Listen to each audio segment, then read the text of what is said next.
In this lecture, we'll be learning about blood pressure regulation.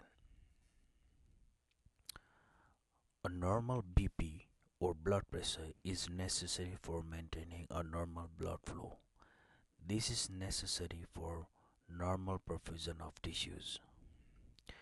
Due to various reasons, blood pressure changes from moment to moment even in normal individuals. However, blood pressure is brought back to desired level. The process by which blood pressure is maintained at a normal desired level is called regulation of blood pressure. This flowchart shows the feedback control of blood pressure.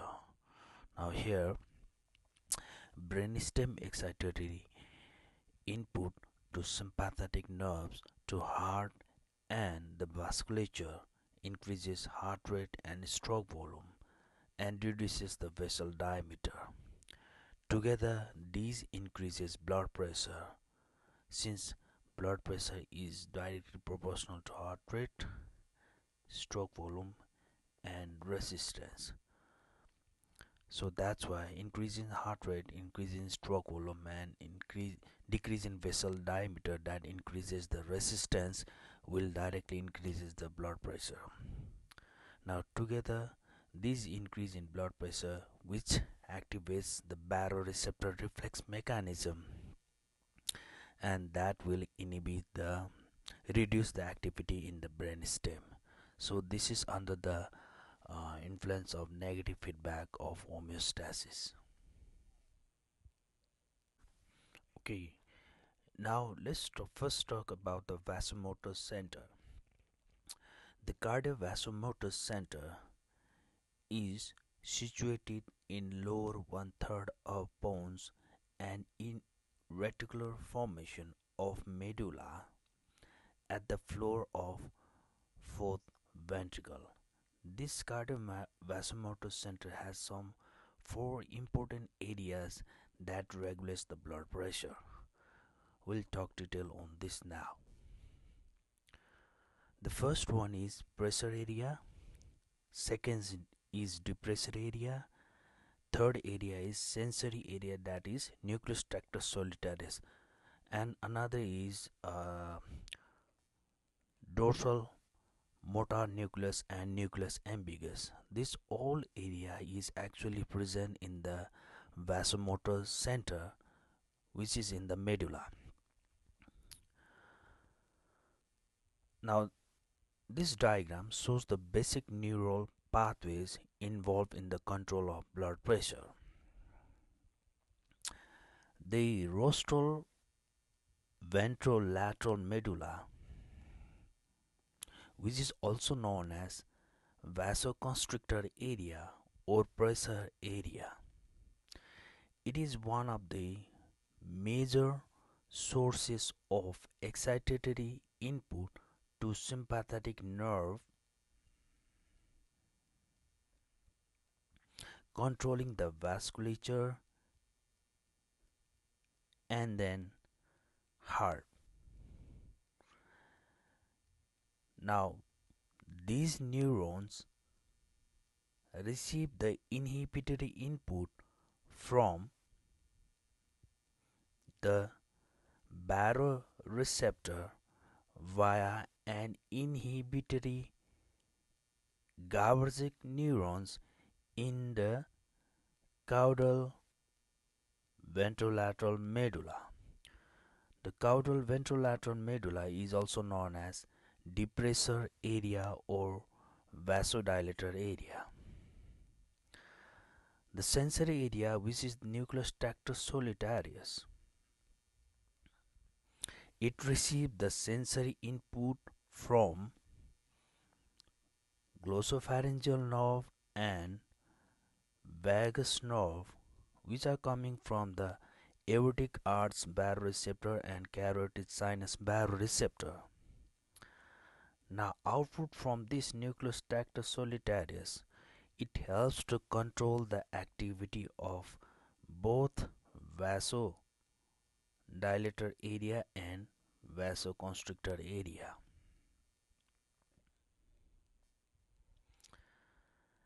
The another area that is present in cardiovascular center is cardio-inhibitory area. This includes nucleus ambiguous and dorsal motor nucleus. So neurons in the nucleus tractus solitarius project to and excite cardiac preganglionic parasympathetic neurons primarily in nucleus ambiguous, and some of the neurons are also located in dorsal motor nucleus. So its stimulation actually leads to the decrease in heart rate. So that's why it is known as cardio inhibitory center. Factors affecting the activity of rostroventrolateral medulla, that is pressure area. So some of the inhibitory inputs are from aortic and carotid baroreceptor, cardiopulmonary baroreceptor, long via vagus nerve, that is inhibition of RVLM during lung inflation, and excitatory inputs are from carotid and aortic chemoreceptors. Okay, ascending pain pathways. So ascending pathways carrying the proprioceptive inputs or proprioceptive information. In all these conditions, there is a stimulation of pressure area, that is RVLM, that increases the blood pressure. From the limbic cortex through hypothalamus, it is usually excitatory, but sometimes it may be inhibitory. So these are some of the factors affecting the activity of RVLM. Now let's talk about regulation of arterial blood pressure. So primary disturbance in the blood pressure can be decrease in cardiac output or decrease in peripheral resistance. So with the decrease in either of these two, there is a decrease in mean arterial pressure, and there is a regulatory mechanism that operate immediately or rapidly, in which the main one is baroreceptor reflex. Another rapidly acting regulatory mechanism is chemoreceptor reflex, and third is CNS ischemic response or Cushing reflex. These three regulatory part will be discussing on this lecture, and other will be discussed in the next video. Another mechanism for the regulation of mean arterial blood pressure is one is short term, another is long term regulatory mechanism. In the long term, basically it is renin angiotensin aldosterone system. It's mainly attempt to increase the blood volume and then increase the blood pressure. While in the intermediate acting regulatory mechanisms, which operates from minutes to hours, it's capillary fluid shift mechanism, and another is stress relaxation of the vasculature mechanism.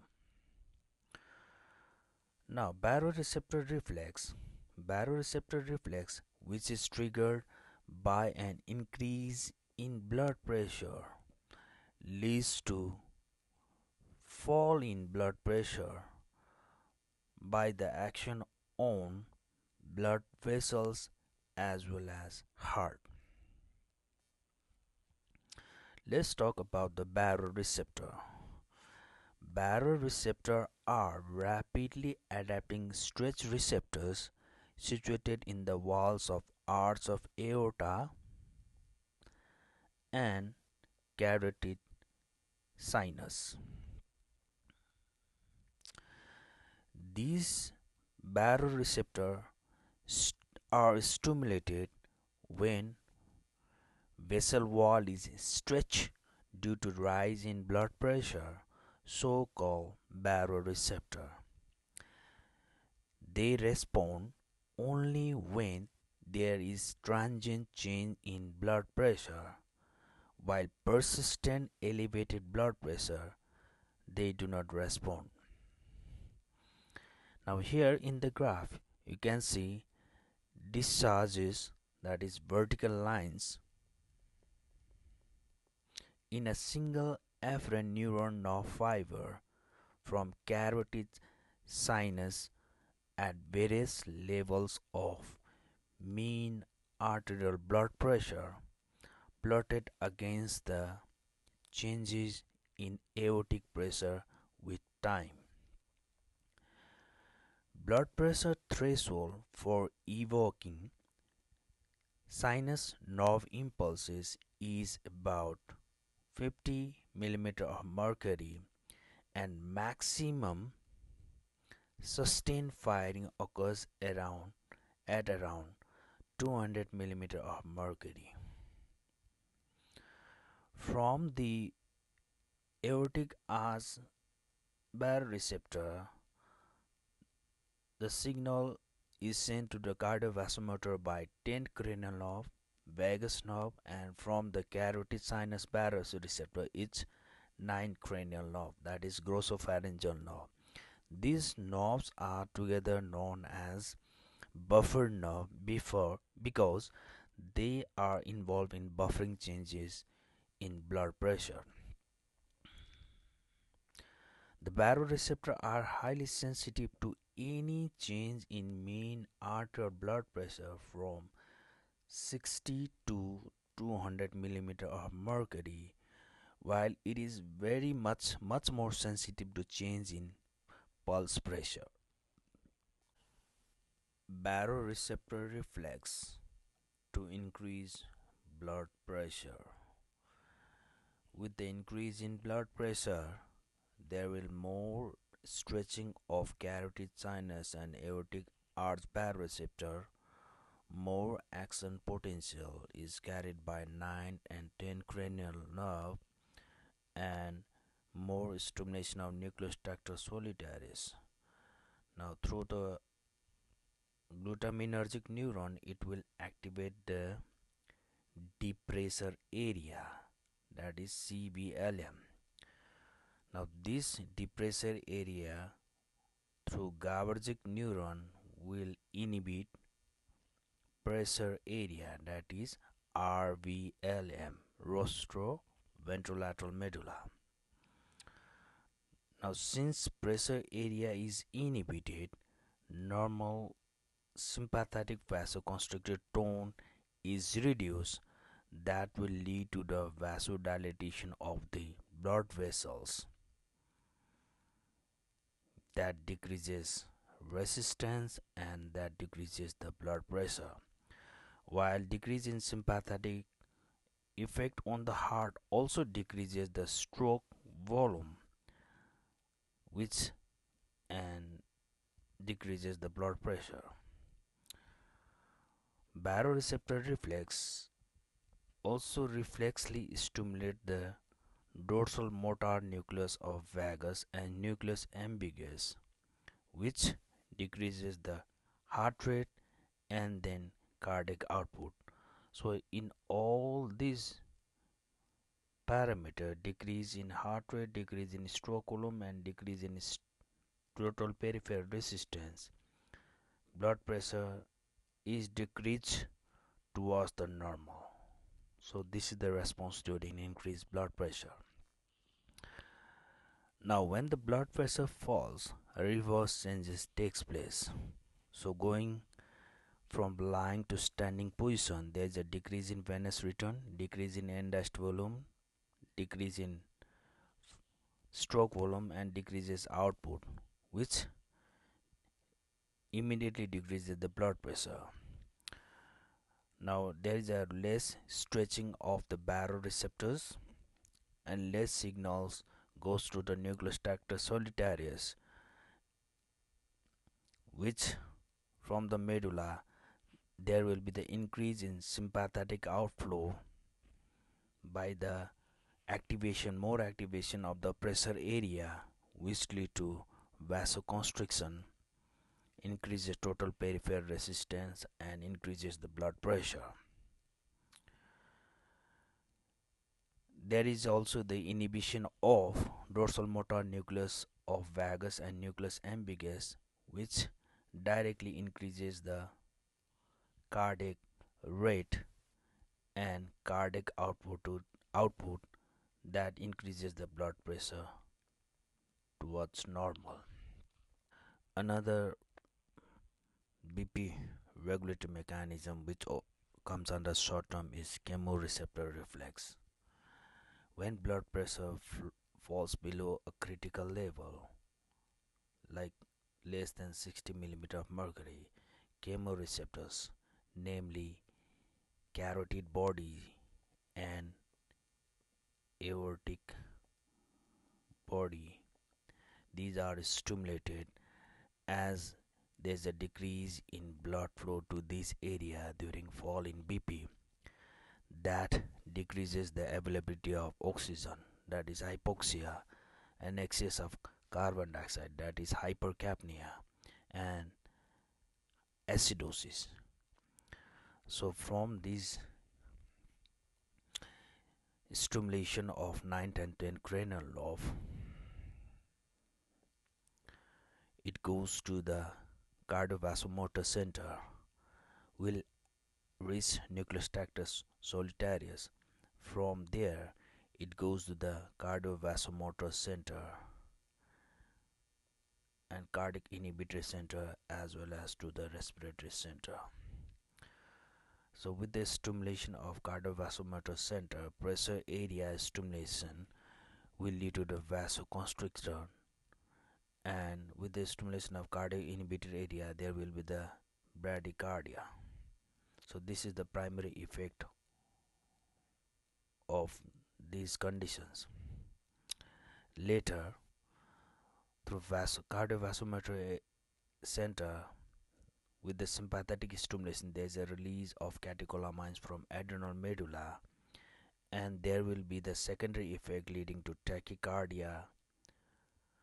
Plus, there is a respiratory center stimulation will leading to hyperventilation, which also leads to the tachycardia. So secondary effect of this chemoreceptor reflex will be mild tachycardia and vasoconstriction. Now vasoconstriction will raises the resistance and increases the blood pressure.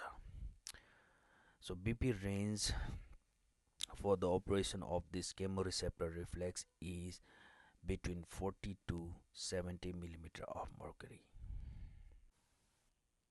Another short-term regulatory mechanism is CNS ischemic response, also known as Cushing reflex.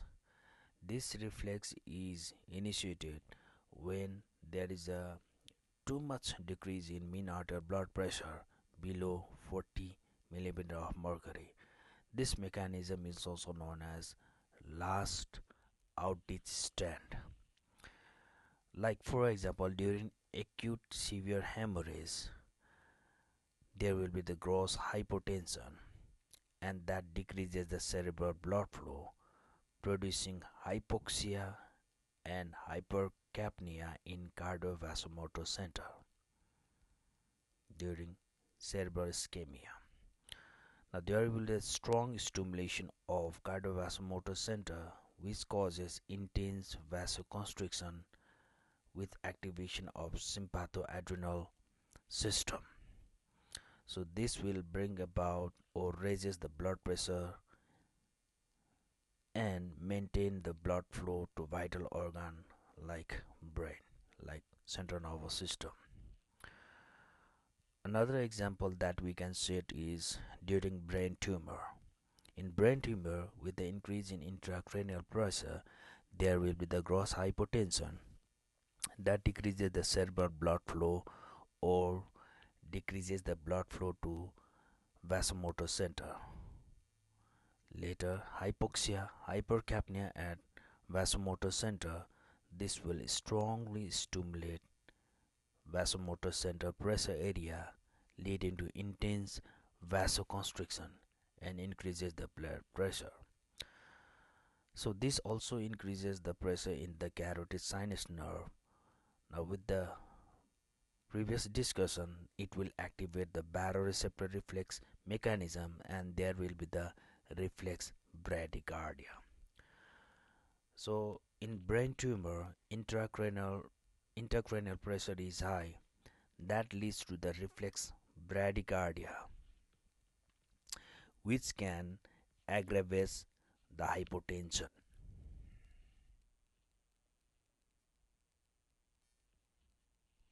So this is all about short-term regulation of blood pressure. We'll discuss intermediate and long-term regulation in the next video. Thank you.